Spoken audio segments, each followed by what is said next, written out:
Assalamualaikum warahmatullahi wabarakatuh. Halo semuanya, perkenalkan saya Egy Tia Dwi Lestari dengan NIM 2304010065. Nah, jadi di video kali ini saya akan mempresentasikan portofolio proyek kami, yaitu usaha aroma cheese. Nah, jadi di sini saya tidak sendiri nih, tapi saya ditemani dua rekan saya, yaitu Alia Ramadhani dan Nurul Syafriani. Nah, jadi langsung saja, yang pertama itu latar belakang. Jadi proyek ini adalah pengembangan usaha makanan ringan berupa keju aroma. Nah, teman-teman tahu nggak sih keju aroma itu apa? Nah, jadi keju aroma itu adalah cemilan berbahan dasar kulit lumpia yang diisi keju dan digoreng renyah. Usaha ini juga bertujuan untuk menciptakan produk makanan ringan yang berkualitas tinggi, yang lezat, terjangkau, dan sesuai dengan selera konsumen. Nah, selanjutnya itu ada tujuan usaha dari aroma cheese. Yang pertama adalah menghadirkan cemilan dengan rasa khas dan unik yang dapat bersaing di pasar. Kedua, memperluas pangsa pasar makanan ringan lokal dengan inovasi dan varian rasa keju. Nah, yang ketiga, meningkatkan kesadaran masyarakat tentang keju aroma sebagai cemilan praktis dan kekinian. Nah, yang keempat adalah menjadikan keju aroma sebagai salah satu ikon usaha makanan yang dikenal luas. Nah, yang kelima adalah mencapai target penjualan yang berkelanjutan dan menciptakan loyalitas konsumen. Nah, jadi itu saja penjelasan latar belakang dan tujuan usaha yang kami buat, yaitu aroma cheese. Selanjutnya yaitu target. Nah, di sini kami menargetkan seluruh kalangan masyarakat, dimulai dari anak-anak, remaja, dan orang dewasa. Nah, jadi karena ini cemilan ringan yang berbahan dasar keju, kayaknya semua orang pasti suka gitu ya, apalagi anak-anak gitu. Saya aja pribadi suka banget nih sama keju. Nah, selanjutnya yaitu channel yang kami gunakan. Yang pertama itu ada Instagram. Teman-teman bisa cari Instagram kami @aromacheese_10. Nah, email yang kami gunakan itu menggunakan email pribadi saya, yaitu egytiadwilestari@gmail.com. Nah, selanjutnya ada strategi yang digunakan. Yang pertama adalah memahami pasar dan segmen konsumen. Nah, yang kedua menciptakan keunggulan produk. Yang ketiga, membangun brand yang kuat. Keempat, strategi pemasaran yang efektif. Dan yang kelima, ada inovasi dan adaptasi terhadap tren. Nah, jadi itu saja penjelasan dari saya. Selanjutnya akan dijelaskan oleh Alia Ramadhani. Selanjutnya itu ada timeline dan anggaran. Jadi ini memberikan gambaran bahwa adanya perencanaan waktu dan alokasi anggaran untuk kegiatan pemasaran digital. Nah, jadi untuk harga jual produknya itu berkisar antara 10 sampai dengan 13.000 rupiah. Informasi ini tuh penting untuk menunjukkan rentang harga yang relevan dengan target pasar dan strategi pemasaran yang akan dijalankan. Di tabel timeline itu terdapat kolom yang akan mewakili hari dari hari Senin sampai dengan hari Minggu. Jadi ini menunjukkan jadwal mingguan untuk aktivitas pemasaran. Nah, jadi adapun daftar kegiatan itu meliputi yang pertama itu memposting story Instagram, yang kedua itu memposting reel, dan yang ketiga itu memposting feed. Jadi penandaan warna merah itu penandaan untuk menunjukkan hari tertentu ketika kegiatan tersebut dilakukan. Contohnya itu story Instagram diposting setiap hari Senin, Rabu, Jumat, dan hari Minggu. Untuk aktivitas pemasaran digital itu difokuskan pada platform Instagram, mencakup 3 elemen utama, yaitu story, reel, dan feed. Jadi pembagian ini strategi karena masing-masing elemen itu memiliki fungsi berbeda.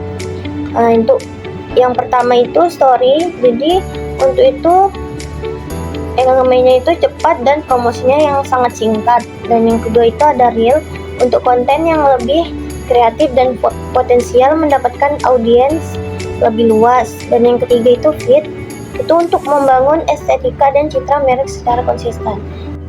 Nah, jadi untuk penjadwalan yang teratur dengan frekuensi tinggi di platform Instagram, menyesuaikan anggaran produk yang relatif terjangkau.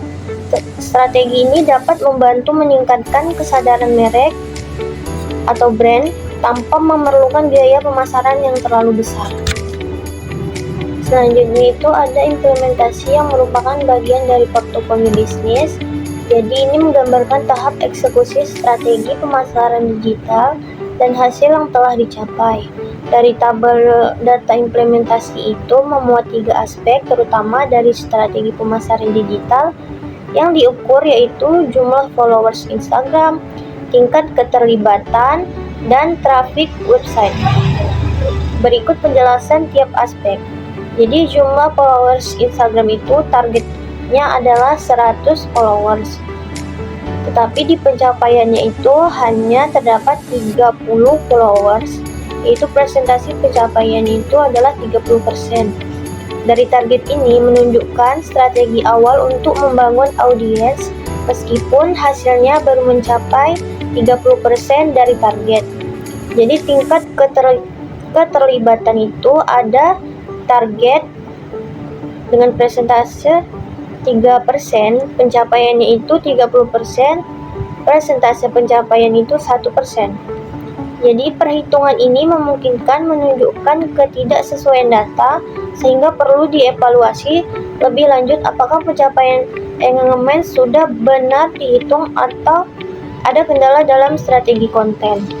Nah, dari traffic website ini targetnya itu adalah 500 pengunjung, sedangkan pencapaiannya itu hanya mencapai 258 pengunjung, yang dimana presentasi pencapaiannya itu adalah 51,6%. Hasil ini lebih baik dibandingkan 2 aspek lainnya dengan pencapaian lebih dari setengah target. Jadi analisis keseluruhan itu ada kelebihan, data menunjukkan adanya hasil konkret dari implementasi strategi meskipun belum semua strategi tercapai. Dari traffic website ini menjadi indikator yang paling mendekati target. Nah, untuk kekurangannya itu adalah jumlah followers dan engagement rate perlu ditingkatkan agar keberadaan di media sosial itu lebih efektif. Hal ini dapat diperbaiki dengan menyesuaikan jenis konten, jadwal posting, dan cara interaksi dengan audiens. Baik, selanjutnya itu akan dijelaskan oleh teman saya, yaitu Nurul Syafiani. Pada bagian ini, saya akan menjelaskan mengenai co-action, yaitu bagaimana cara kita mengajak konsumen untuk tertarik dan mengunjungi profil bisnis kami. Tanpa berlama-lama, langsung saja ke penjelasannya. Pertama, kontak informasi. Jadi kalau ada yang mau bertanya, order atau sekadar minta info lebih lanjut mengenai makanan kami, tinggal hubungi nomor ini, yaitu 0856 6885 0925. Nomor ini langsung terhubung ke tim kami, jadi apapun yang kalian butuhkan bisa langsung disampaikan. Mau nanya soal menu, harga, atau cara pesan, tinggal chat aja, kita bakal bantu dengan cepat. Sekarang kita masuk ke bagian kedua, yaitu ajakan untuk mengunjungi profil bisnis kami. Jadi di sini kita pakai kalimat simple tapi bikin orang penasaran, seperti pecinta makanan wajib coba sensasi baru yang tak terlupakan. Kenapa pakai kalimat ini? Kalau kita mau langsung menyentuh target utama kami, yaitu pecinta makanan. Kata-kata kayak wajib coba dan sensasi baru yang tak terlupakan ini sengaja dipilih biar bikin orang merasa, wah, ini kayaknya harus coba makanannya. Tujuannya jelas, kita mau orang-orang penasaran dan langsung cek profil bisnis kami. Dari situ, mereka bisa tahu lebih banyak tentang produk yang kami tawarkan, mulai dari menu, harga, sampai promo spesial di hari-hari spesial juga. Apalagi setelah kami mencari lebih lanjut, ternyata tidak ada usaha yang sama seperti milik kami di Tanjung Pinang. Jadi ini adalah kesempatan yang bagus bagi konsumen untuk mencoba sesuatu yang berbeda. Selanjutnya yaitu bagaimana cara konsumen mengakses profil bisnis kami. Jadi biar konsumen lebih mudah tahu tentang bisnis kita kasih pada simple, yaitu mereka tinggal buka akun Instagram kita, yaitu aromacheese_10. Dan di bagian bio ada link yang sudah kami sediakan. Nah, link itu tinggal diklik dan otomatis konsumen akan diarahkan ke profil bisnis kita. Di sana mereka bisa lihat semua informasi lengkap, mulai dari profil bisnis, Google Site untuk mengetahui menu atau varian apa saja yang kita temukan. Bahkan ada rumah untuk konsumen yang mau mengambil langsung makanan yang mereka pesan. Kenapa kita pakai cara ini? Karena sekarang kebanyakan orang lebih suka akses yang praktis. Dengan satu klik, semua informasi yang mereka butuhkan langsung tersedia. Ini juga bikin bisnis kita lebih profesional dan gampang diakses.